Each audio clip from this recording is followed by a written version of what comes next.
परमेश्वर के धन्य नाम की महिमा हो। प्रभात मनन के सत्र 2912 में आप सभी का बड़े प्रेम के साथ स्वागत करता हूं। आइए आज के मनन के लिए हम पढ़ते हैं प्रकाशित वाक्य अध्याय 11 पद 15।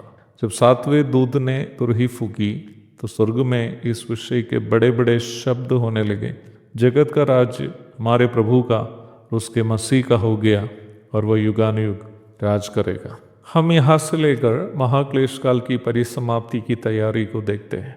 महाक्लेश काल भले ही महाविपत्तियों का एक समय क्यों हो, इस महाविपत्तियों का समय भी परमेश्वर की पूर्व निर्धारित योजना के अनुसार का एक कार्यक्रम ही है। न केवल नया नियम में, पुराना नियम में भी अनेकों पद आने वाले इस महाक्लेश काल के बारे में हमें स्पष्ट सूचना देती है।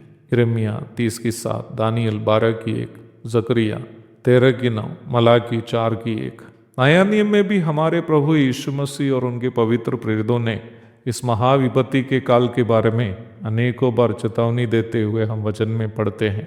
मत्ती 24 की 21, मरकुस 13 की 19 और 20, लूका 21 की 23 और 24, पहला थिस्सलुनीकी अध्याय 5 पद 1 से 3। मैं इन पदों को इसलिए आपको दिखा रहा था कि आप ये अवश्य समझे कि आने वाला इस महाक्लेश काल परमेश्वर के पूर्व निर्धारित योजना के अनुसार तैयार किया गया एक कार्यक्रम है। परमेश्वर ने इसे ऐसे होने दिया है, लेकिन क्यों? महत्वपूर्ण कुछ कारण आपके सामने रखना चाहता हूं। पहला, इस्राएल के साथ परमेश्वर की वाचा की पूर्ति होनी है। देखिए पौलुस क्या लिख रहा है। इसलिए मैं कहता हूं, क्या परमेश्वर ने अपनी प्रजा को त्याग दिया? कदापि नहीं। मैं तो इस्राएली हूँ, अब्राहम के वंश और बेन्यामीन गोत्र में से हूँ। परमेश्वर ने अपनी उस प्रजा को नहीं त्यागा जिसे उसने पहले ही से जाना है। भाइयों, कहीं ऐसा ना हो कि तुम अपने आप को बुद्धिमान समझ लो।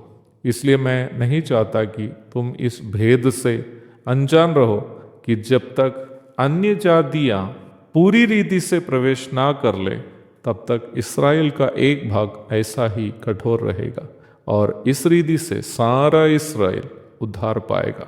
जैसा लिखा है, छुड़ाने वाला सियोन से आएगा और अभक्ति को याकूब से दूर करेगा। रोमी अध्याय 11 पद 1, 2, 25 और 26।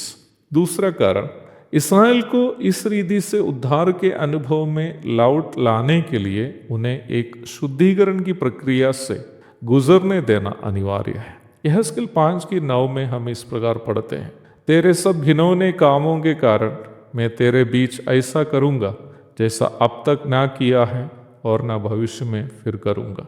अब जब हम जकरिया के 12 और 13 अध्यायों में ये स्पष्ट रूप में देख सकते हैं कि निम्न शुद्धिकरण की प्रक्रिया का लागूकरण प्रभु कैसे करेंगे।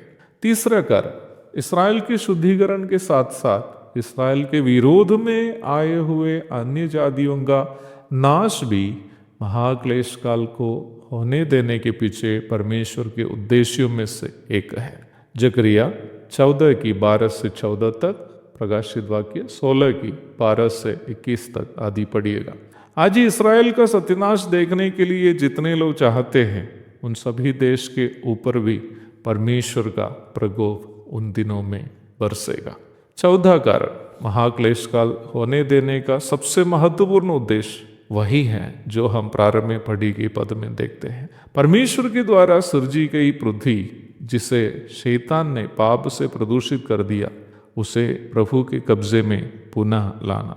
प्रारंभ में पढ़ी गई पद ये सूचित करता है कि जब 7वीं तुरही फूकी गई, परमेश्वर ने ये घोषणा किया है कि अब वक्त आ गया है कि सारे दुश्मनों को हराकर पृथ्वी को वह अपने कब्जे में कर ही लेंगे। उस परिसमाप्ति की तैयारी यहाँ शुरू हो रही है। आगे के अध्यायों का अध्ययन उद्धार प्राप्त मसीह विश्वासियों के लिए बहुत ही रोचक होगा। एक और शुभ दिन की धन्य कामनाओं के साथ आज का मनन में यहाँ समाप्त करता हूँ। प्रभु आप सबको आशीष दे। आमीन।